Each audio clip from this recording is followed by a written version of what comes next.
Yo, guys, what is good? Second star enjoyers, what is good? That's how I'm going to be greeting you now on, because of course we are all second star enjoyers. Welcome back on the channel, guys. We are here to preview. Yes, we still have to play football, guys. I know we've won the Serie A title, but we actually still have some games to play. And tomorrow, 11:30 a.m. kickoff for me here in the UK, Inter versus Torino. And normally it would be a game that it would be tricky, and I'll be kind of a little bit nervous for it. Torino, especially under Ivan Juric, always a tough team. I think, if I'm correct, they are the third or fourth best defense in the league. So normally I would have been, you know, starting to talk about some tactics, how we can bypass Juric's man-for-man press. But today it's going to be a little bit more chill than that. And of course, if you are reading the titles underneath, there will be also a giveaway. So stay right until the end, guys, to enter the giveaway courtesy of Debbie Kerr at Inter Club Belfast and Inter Worldwide. Let's get into it, guys. Tomorrow is a match. There's not too much to talk about because, I mean, I'll give you a guess. Is Inzaghi going to rotate tomorrow? I'll give you 1 second to guess. And the answer, hopefully, if you know Inzaghi, was no. If you looked at Sky Sport Italia yesterday for the predicted lineups, you would have seen Fratesi there starting instead of Mkhitaryan with Barella, which I don't think we've seen yet. You would have seen Buchanan starting on the left-hand side, and you would have seen Arnautovic starting up front with Thuram. I can't remember if there were other changes on that as well. But today, we are seeing pretty much the starting lineup because the Rai is coming in for an injured Acerbi, who, by the way, came out and said that he's been suffering with some sort of, pubalgia. I always struggle to translate what pubalgia is, but I think it's like a bit of a groin pain that he's been suffering with all season. And the fact that he said that he's kind of carrying it all season, and now he's going to get it operated on. So that shows, the type of players that also are gritting their teeth through this season as well.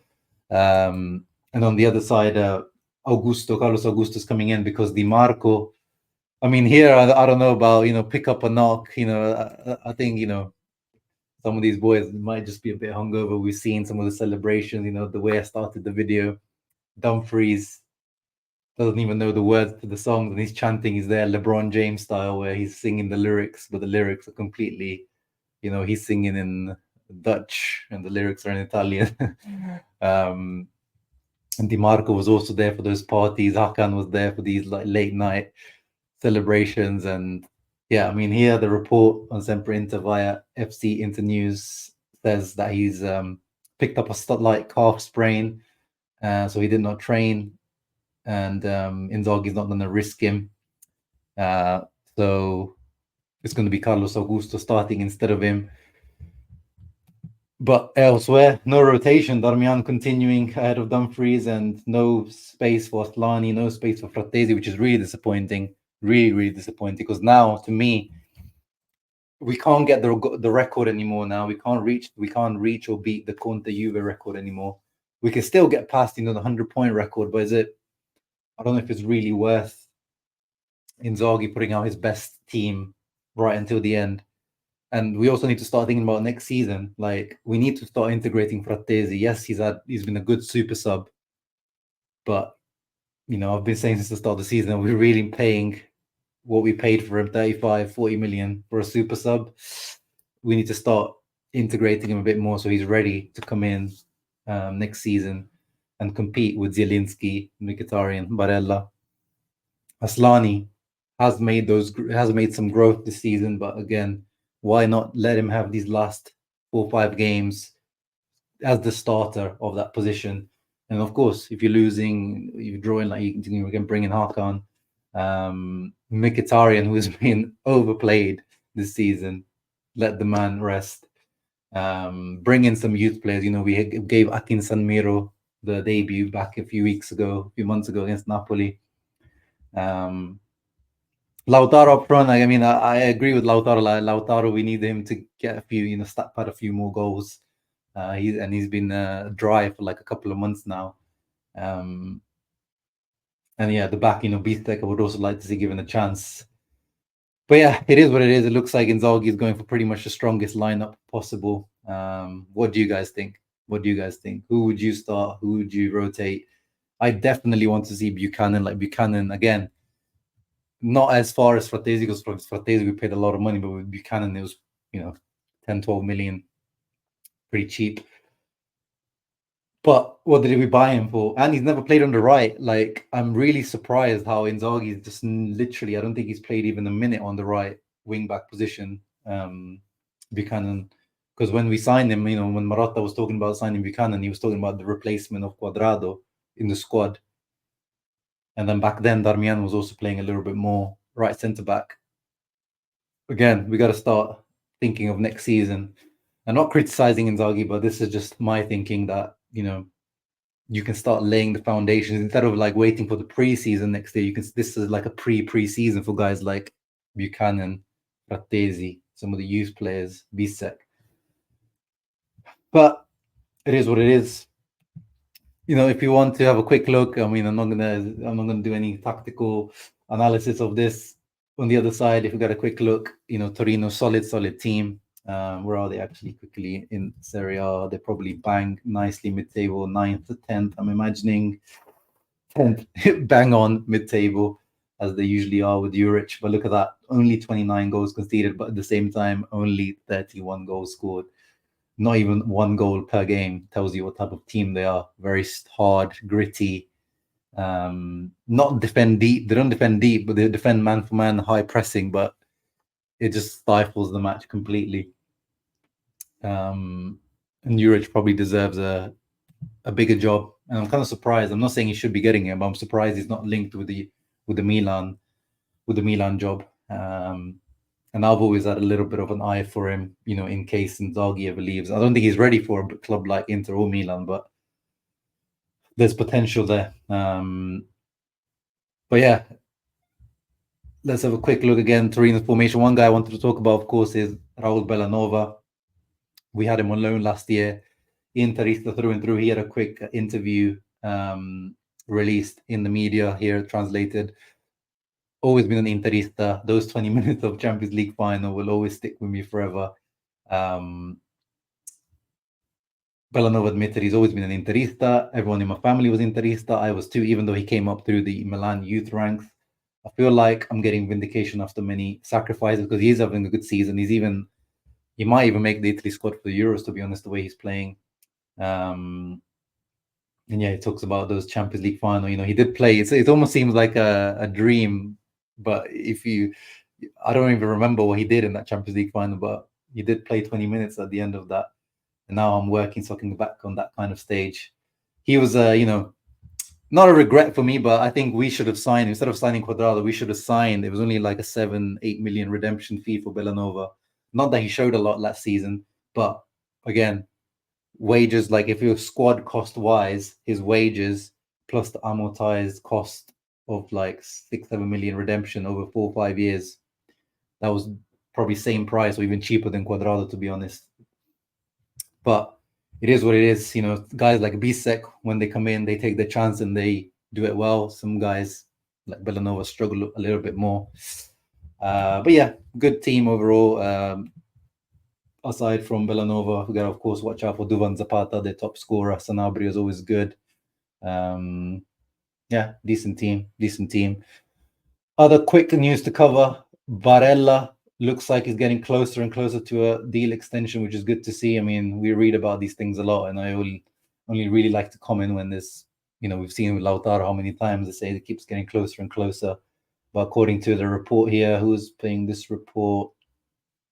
Gazzetta. So yeah, 50-50 type of reliability, but they're saying he's going to get close to 7 million net per season plus add-ons, which actually sounds a little bit higher than I read earlier. I reckon it's going to be more like 6 plus add-ons. But that's good news to see that we're tying down some of these core players. And then the parade, there will be a parade tomorrow, guys. So even if you don't get to tune into the game, Inter, I think on the YouTube, will be live streaming it. if I'm correct. Over 50,000 fans expected, and it will be a 5-hour tour with an open top bus around Milan. Without the trophies, it's a trophyless parade for the moment. So it seems like a pre-trophy parade, which is interesting. I don't know if I don't remember ever doing this. Like they do it when the trophy, but this is like, you know, even before we've lifted the trophy officially. But it's nice, you know, as we keep saying, we didn't get to celebrate it properly under the Conte regime, so it's good to celebrate it properly. But yeah, match prediction for tomorrow. What do you guys think? I mean, I think, you know, it's going to be a bit of a maybe lackluster hungover Inter, or maybe, you know, we've seen in the past sometimes this, like, you know, euphoria can just drag you through and make you play even better football. And the other team, because Torino have pretty much nothing to play for, they could potentially sneak into, you know, like Conference League, you know, because Fiorentina and Napoli pretty close by. I think if they get to 8th, they might be able to get to a Conference League spot, if I'm correct. Or even 9th, to be fair, because we have 5 teams in Champions League. I can't remember how it works, whether it's down to 8th or 9th now, because in Italy we've got that extra Champions League spot. But yeah, they can sniff a Conference League. That would be an amazing achievement. So they still have something to play for. So to be honest, I'm gonna go for a draw. I think it's gonna be one of those types of games where, you know, Inter are just, yeah, as I said, a bit hungover, not fully concentrated, maybe concede some stupid goals at the back. That's what I'm expecting. But I hope at least Lautaro to break his duck, his little dry streak. He usually has the dry streaks in the middle of the season, but luckily he's waited until the end of the season to have it this time around. Yeah, I'm gonna predict like a 1-1 or a 2-2 draw. What do you guys think? Let me know in the comments down below. And now to finish up the video, giveaway. To enter the giveaway and to win this prize here, which is this nice tumbler made by Debbie Kerr. You must have seen Debbie Kerr and Ian Kerr, Kerr Mafia, we call them on the live streams. Two very, very passionate fans from Belfast. Ian Kerr is the president of Interclub Belfast, and they've collaborated on this nice tumbler. So, you know, you can put your drink in here, water or coffee or whatever you want to put in here. Campione d'Italia branded with the 2 stars, with the patch, with the Interclub Belfast patch, with the Inter Worldwide logo. If you want to win this, comment down below and I'll pick a winner at some point next week at random. So you have to leave a thumbs up. Obviously, you have to be a subscriber to this channel and ideally, you know, to Inter Worldwide and all the other good stuff. But yeah, the most important thing, you have to comment below, because the only way that I can pick someone is if you comment below, leave a thumbs up, and you have to be subscribed, because I will check that. And that's the giveaway. And then I've been talking about it. Merch. This is not actually, this is a sample shirt, so it's actually missing the patch. So I'll show you the actual website, which is linked down below, guys, if you are interested. Mission Second Star, which is, you know, I could have gone with the Campioni or something like that, but, you know, I've tried to use something that I say on this channel that we can relate to on the Uncle Sharma channel, which is Mission Second Star. This has been my obsession for the last year or so, well, more than 2 years actually, since we won the Conte one. We always called it Mission Second Star. We failed the first year under Inzaghi, we failed last year, but this year we've completed it. And it's kind of, I don't know if you guys ever seen Art of Football t-shirts. It's kind of inspired by those style of t-shirts. We've got the 3 kits there, and of course the patch with the 2 stars, and then that's also available, which is what I need to put it up behind me. It's available in a nice poster format. It does not come with a frame, just a poster. And then the Enjoy Limone Ball t-shirts are available again. I only released them in a very limited amount last time round. It was a pre-order type of thing, but this time these are not pre-order. This is you order and the company makes it. I'm using a company called Fourth Wall. I've tested out the quality of the t-shirts, really, really nice. You guys know that's actually my focus. It's not really to make money out of this. I mean, I've never really made much money out of these merch because, you know, you pay the designers and these fees and the actual you're not really left with much. But the other things I've done, so this time it's also available in a hoodie format, because I know some people asked for it last time. It's available in a mug, so you can drink your coffee, tea, or stronger stuff out of this. And also the Enjoy Limonebo, you can have your limoncello straight out of the mug, or whatever beverage you prefer. Everything is only available in white at the moment. White privilege. But if there are enough requests for a couple of things to be made, if you want this design to be made in black, it's not too complicated. I can ask the designer to kind of just add some borders around the shirt, so just try to make it more black t-shirt friendly. Well, actually, no, this shirt is available in little ivory color as well, but the other ones are the limon ball. It only really works on the white. But yeah, that's the merch. If you're interested, go get it. Again, no pressure. But I think it's nice. I'm going to be repping this again. This is a sample version. It hasn't got the coccarda patch here. So yeah, I'm going on holiday next week to Rome, Naples, Amalfi area, and I'll be sure to be repping this and my Inter kits. So let's see if I find some local Inter fans. But yeah, hope you guys enjoyed. Leave a thumbs up, subscribe, take part in the giveaway, get some Uncle Sharma merch if you're interested. See you on the next one, and enjoy the trophy parade tomorrow. Ciao ragazzi, Forza Inter. Keep enjoying the second star.